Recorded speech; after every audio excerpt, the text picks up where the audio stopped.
Perkenalkan, nama saya Diana Susi Anggela, NIM 1910416903, kelas A2 pagi, mata kuliah UTS E-Marketing, jurusan Manajemen. Hari atau tanggal Senin 15 November 2021. Dosen Pak Adi Mursalin, SEMM. Di sini saya akan membacakan jawaban UTS. Yang pertama, nomor 1, jelaskan apa yang dimaksud dengan digital. Digital merupakan cara baru dalam menyampaikan konten atau isi kepada pemakai dan juga dapat digunakan untuk membina hubungan dengan pelanggan bagi pemasar. Nomor 2, jelaskan mengapa memahami pemasaran digital sangat penting. Karena untuk memudahkan komunikasi dengan konsumen akan merasa dihargai bila dilayani dengan baik dan cepat oleh perusahaan. Begitu juga jika perusahaan mengeluarkan produk baru, bisa melakukan promosi secara langsung pada konsumen. Yang ketiga, nomor 3, jelaskan apa yang dimaksud dengan crowdsourcing. Crowdsourcing adalah contoh kuat cara kerja alat digital yang memungkinkan orang mempunyai cara berpikir tertentu. Dalam istilah sederhana, crowdsourcing adalah model pemecahan masalah yang mengandalkan komunitas aktif untuk menemukan solusi terhadap masalah tersebut. Crowdsourcing sangat bergantung pada alat dan bentuk komunikasi yang dimungkinkan oleh internet. Nomor 4, jelaskan perbedaan crowdsourcing dengan peer-to-peer lending.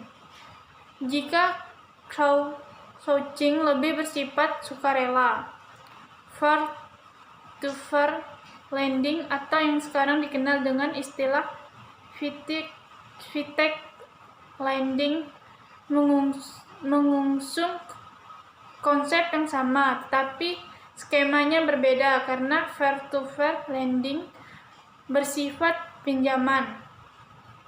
Nomor 5, jelaskan apa yang dimaksud dengan crowdfunding dan agar dana yang didapatkan dari crowdfunding lebih optimal. Ada 3 hal yang perlu dilakukan. Sebutkan dan jelaskan 3 hal tersebut. Crowdfunding atau urun dana atau pelangganan dana adalah proses mengumpulkan sejumlah dana untuk sebuah proyek atau usaha oleh sejumlah besar orang, biasanya dilakukan secara online. Agar dana yang didapatkan dari crowdfunding lebih optimal, lakukan 3 hal berikut ini.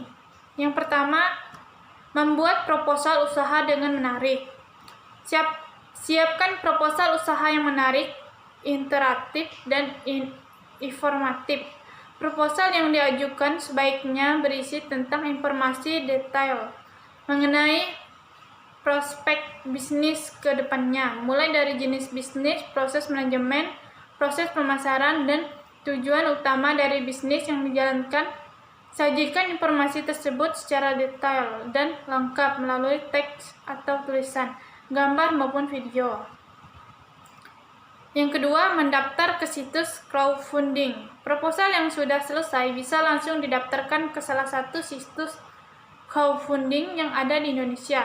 Pilihlah sekiranya situs crowdfunding yang terpercaya dan sudah terkenal, karena di situs itulah para pemilik modal biasanya berkumpul.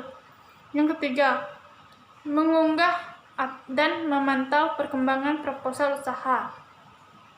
Setelah menemukan situs crowdfunding, unggahlah proposal usaha yang sudah dibuat. Jangan lupa untuk terus memantau perkembangan kampanye dari proposal yang diunggah tadi. Apabila salah satu seorang pemilik modal bertanya mengenai prospek usaha yang tertera di crowdfunding, jawablah dengan singkat, padat, dan jelas. Jangan terlalu melebih-lebihkan bisnis yang akan dijalankan, karena hal ini justru akan membuat pemilik modal agak ragu dengan prospek bisnis ke depannya. Nomor 6. Cara mendapatkan uang di internet memang gampang-gampang susah, apalagi ada beberapa metode yang harus kamu lakukan. Bagi kamu yang ingin mendapatkan uang di internet, berikut ini adalah cara-caranya. Coba Anda jelaskan cara mendapatkan uang di internet. Bagi kamu yang ingin mendapatkan uang di internet, berikut ini adalah cara-caranya. Yang pertama, unduh aplikasi microtasking. Cara pertama untuk mendapatkan uang di internet adalah mengunggah aplikasi microtasking. Untuk mengunggah aplikasi ini, kamu hanya perlu menggunakan smartphone dengan mengunduh aplikasi yang memberikan review.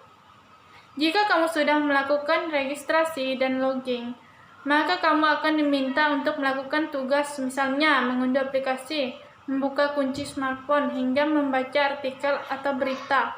Salah satu aplikasi microtasking yang sering diunduh oleh banyak orang adalah WhatsApp. Untuk menggunakan aplikasi ini, kamu hanya perlu memainkan dan menyelesaikan tugas agar mendapatkan sejumlah uang. Yang kedua, menulis blog atau artikel SEO friendly. Cara mendapatkan uang ini di internet lainnya adalah menulis blog atau artikel dengan SEO, Search Engine Optimization. Untuk memulainya, kamu harus memiliki minat menulis dan menentukan jenis tulisan yang akan dibuat, seperti kesehatan, gaya hidup, otomotif, teknologi, hingga kuliner. Selain itu, kamu juga bisa membuat blog atau menulis posting dengan SEO friendly agar bisa masuk ke halaman pertama mesin pencarian seperti Google, Yahoo, atau Bing.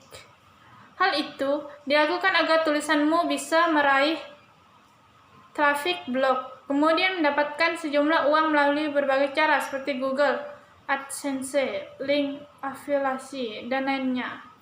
Yang ketiga, mengisi survei online. Kamu juga bisa menghasilkan uang dari internet dengan cara mengisi survei online. Dengan mengisi survei tersebut, kamu akan mendapatkan imbauan berupa sejumlah uang yang bisa ditukar dari akunmu.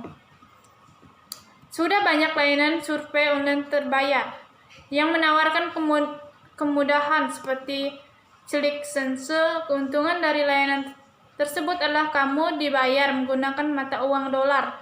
Selain ClickSense, kamu juga bisa mengisi survei online di Surveyone, Mobrok, hingga Viewfreaks. Selanjutnya, menjadi reseller domain atau website. Dengan menjadi reseller domain, kamu bisa membeli dan menjual kembali produknya. Semakin unik nama domain kamu, maka semakin mahal pula harganya.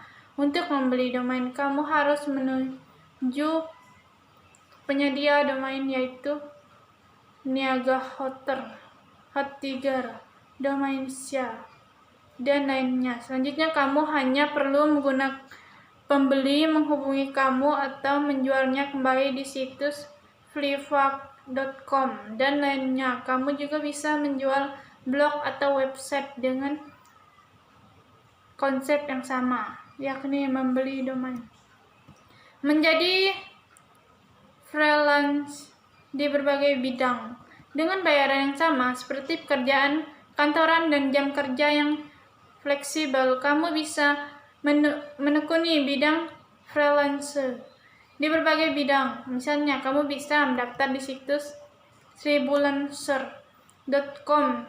Dalam situs tersebut, kamu bisa mencari dan menawarkan jasa seperti pembuatan dan pengembangan website, menulis artikel, desain, hingga administrasi. Keuntungan yang bisa kamu dapatkan sebagai freelance adalah memiliki banyak kenalan, sebab hal tersebut berkaitan dengan orang yang berbeda setiap harinya. Nomor 7. Apa yang dimaksud dengan analisis web? Mengapa analisis web begitu penting? Apa tujuan melakukan analisis web tersebut? Analisis web juga dikenal sebagai analisis lalu lintas atau pengendalian web, berfungsi untuk meningkatkan efisiensi dan memantau kesuksesan situs web jangka panjang. 6 alasan mengapa analisis situs web penting untuk pertumbuhan bisnis Anda. Yang pertama, kenali pengunjung Anda dengan baik dan tingkatkan pengalaman pengguna. Yang kedua, ketahui konten terbaik Anda dan fokus pada itu. Yang ketiga, itu membantu SEO situs Anda. Yang keempat, lacak rujukan teratas dan bangun strategi untuk mendapatkan lebih banyak dari mereka. Yang kelima, manfaatnya. Tautan keluar teratas Anda sebagai peluang kemitraan. Yang keenam, melacak metrik ekonomi Anda dengan mudah dan memanfaatkannya untuk lebih banyak penjualan. Tujuan melakukan analisis web adalah banyak statistik kunci dihitung dan diamati sebagai bagian dari analisis web secara umum. Masing-masing indikator ini merupakan inisiatif untuk mengambil tindakan terhadap perbaikan. Oleh karena itu, sangat penting bagi operator situs web untuk fokus pada tujuan utama mereka dan menetapkan prioritas dengan benar. Jika demikian, maka pengenalan yang konsisten dan cepat dari ukuran yang ditargetkan adalah mungkin. Nomor 8. Ada banyak modal untuk melakukan pendekatan pemasaran digital. Salah satunya adalah model TCO. Sebutkan dan jelaskan model TCO tersebut. Model TCO adalah sebagai berikut. Things adalah titik awal dari pendekatan yang kami gunakan. Pendekatan ini bertujuan mengembangkan rencana strategis untuk dunia digital seperti perencanaan, komunikasi tradisional. Pendekatan ini mencakup topik-topik seperti wawasan konsumen, penelitian, pengembangan konsep, alokasi anggaran, dan perencanaan saluran. Selanjutnya yang kriteria, menghidupkan konsep dengan menjalankan kampanyenya dan membentuk platform. Pendekatan ini mencakup semua aspek menciptakan aset web, mulai dari desain dan pengembangan web hingga copywriting, rekayasa, konseptual, penciptaan aset media sosial, pengembangan ponsel, situs bisnis, rekayasa dan integrasi media sosial. Terus yang ganggu, bertanggung jawab untuk mengarahkan lalu lintas dan membangun hubungan pembelian dan perencanaan media, optimisasi mesin pencari, pemasaran email, media sosial, dan manajemen kampanye adalah beberapa kegiatan utama di sini. Selanjutnya, yang terakhir, optimisasi adalah tentang perbaikan berlanjutnya. Ini memberikan wawasan dan pelajaran melalui analitik, penambangan data, optimasi, dan pengujian konversi. Optimasi relevan pada setiap tahap proses. Nomor 9, sebutkan tugas-tugas yang sudah Anda kerjakan sebelum UTS e-marketing. Tugas yang dikerjakan adalah meringkas bab 1 dan bab 2.